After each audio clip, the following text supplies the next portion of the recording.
పెంచిన హైదరాబాద్ మెట్రో రైలు ఛార్జీలను సవరించారు. ఛార్జీలు 10% మేర తగ్గిస్తూ మెట్రో యాజమాన్యం నిర్ణయం తీసుకుంది. మే 24 నుండి తగ్గిన మెట్రో ఛార్జీలు వర్తించనున్నాయి. దీనిపై మరింత సమాచారాన్ని మా ప్రతినిధి ప్రవీణ్ అందిస్తారు. ప్రవీణ్. మూర్తి, అయితే ఈ నెల 17వ తేదీ నుండి మెట్రో ఛార్జీలు అయితే హైదరాబాద్ వ్యాప్తంగా మెట్రో ఛార్జీలను పెంచింది. మెట్రో ఛార్జీలను పెంచిన నేపథ్యంలో సర్వత్రా విమర్శలు కూడా వస్తున్నాయని తెలుస్తుంది. అయితే ఆ మెట్రో ఛార్జీలు పెంచుతున్నామని ఎప్పుడైతే ప్రకటన వెలువడిందో అప్పుడే సిపిఎం పార్టీ నుండి గిట సిపిఎం సిపిఐ వర్గాలు కూడా దీనిపైన స్పందించినాయి.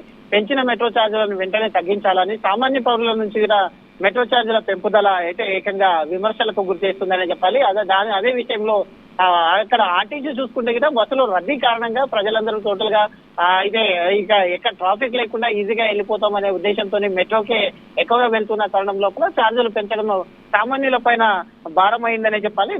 దానికి ఇవన్నిటి కూడా తీసుకుంటూ ఒక మెట్రో అధికారులు అయితే నిర్ణయం తీసుకున్నారని చెప్పాలి. అయితే పెంచిన మెట్రో ఛార్జీలు ఏవైతే ఉన్నాయో ఆ ఛార్జీలను 10% తగ్గిస్తూ మెట్రో అధికారులు అయితే యాజమాన్యం నిర్ణయం తీసుకొని ఈ యొక్క తగ్గించినటువంటి ఛార్జీలు ఏవైతే ఉన్నాయో ఆ ఛార్జీలు ఈ నెల 24వ తేదీ నుండి ఈ యొక్క తగ్గించిన ఛార్జీలు అన్ని కూడా వర్తిస్తాయంటూ కూడా మెట్రో ఒక ప్రకటన చేసిన నేపథ్యంలో కాస్త ఉపశమనం లభించినట్టు అయితే అయిందని తెలుస్తుంది.